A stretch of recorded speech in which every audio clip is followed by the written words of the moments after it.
ஸ்ரீ குருவாயூரப்பன் திருவடிகளே சரணம். இன்னைக்கு நம்ம 11வது ஸ்லோகத்தை பார்க்க போகிறோம்.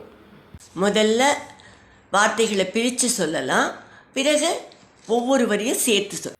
சர்வைர் த்ருவாதிபிருட்டு பிரகரைர் கிரகைச்ச சர்வைர் த்ருவாதிபிருடு பிரகரைர் கிரகைச்ச உச்சாதிகேஷு அவயவேஷ்வபி கல்ப்யமானைः புச்சாதிகேஷு அவயவேஷ்வபி கல்ப்யமானைः त्वं सिंसुमारवपुषा महतामुपास्यः त्वं सिंसुमारवपुषा महतामुपास्यः सन्ध्यासुरुन्दिनरकं मम सिन्धुसायिन् सन्ध्यासुरुन्दिनरकं मम सिन्धुसायिन् सर्वैर्ध्रुवादिभिरुटु प्रकरैर्ग्रहैश्च पुच्छादिकेषु अवयवेष्वभि कल्प्यमानैः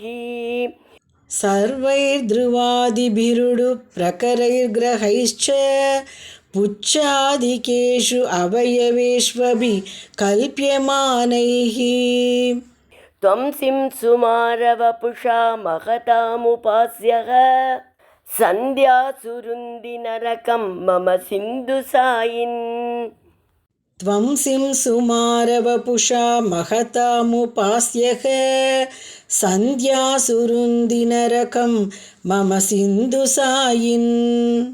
இப்போ நாம் இந்த ஸ்லோகத்தோட வார்த்தைகளை பிரித்து அர்த்தங்களை பார்க்கலாம். சிந்துசாயின், பார்க்கடலில் பள்ளி கொண்டவனே.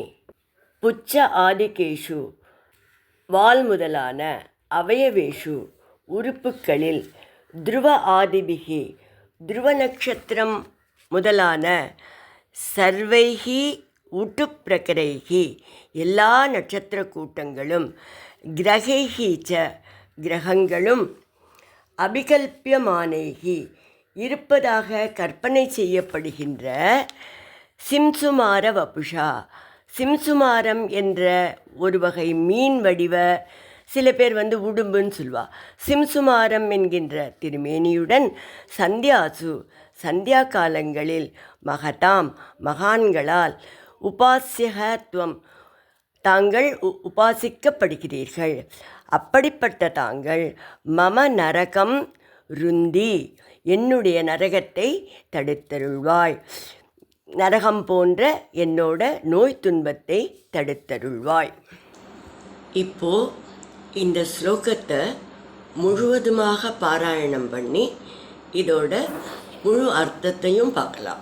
சர்வைர் த்ருவாதிபிருட்டு பிரகரைர் கிரகைச்ச புச்சாதிகேஷு அவயவேஷ்வபி கல்ப்யமானைः त्वं सिंसुमारवपुषा महतामुपास्यः சந்தியாசுருந்தினரகம் மம சிந்துசாயின். விண்ணுலகத்தில் பகவானை எப்படி வழிபடுகிறார்கள் என்று இந்த ஸ்லோகத்தில் பட்டதிரிகள் சொல்கிறார். சிம்சுமார சக்கரம் அப்படின்னு சொல்லுவாள். இது உடும்பு வடிவில் இருக்கக்கூடிய ஒரு கேலக்ஸி, நட்சத்திர மண்டலம் இப்படி வச்சுக்கலாம். இந்த சிம்சுமார சக்கரத்து வடிவில் பகவானை விண்ணுலகத்தோரெல்லாம் வழிபடுகிறார்கள். யாரெல்லாம்னா, உதாரணத்துக்கு துருவன், நட்சத்திரங்கள், கிரகங்கள். இந்த எல்லாரும், அதாவது துருவன், நட்சத்திரங்கள், கிரகங்கள், இவா எல்லாரும் பகவானோட திருமேனியில் அங்கங்களாக இருந்து பகவானை வழிபடுகிறார்கள் அப்படின்னு சொல்கிறார். சிம்சுமார சக்கரத்தோட வால் பகுதியில் துருவமண்டலம் உள்ளது. சப்தரிஷி மண்டலம் இடுப்பு பகுதியில் இருக்குது. வயிற்றில் ஆகாச கங்கை ஓடுகிறது. நட்சத்திரங்கள் இருபுறமும் இருக்கின்றன.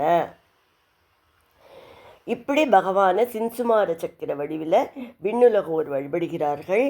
அவர்கள் தங்களுக்கு ஆத்மாவாக நினைத்து வழிபடுகிறார்கள். இந்த மகான்கள் சந்தியா காலத்தில் முக்கியமாக வழிபடுகிறார்கள் என்று பட்டதிரிகள் தெரிவிக்கிறார்.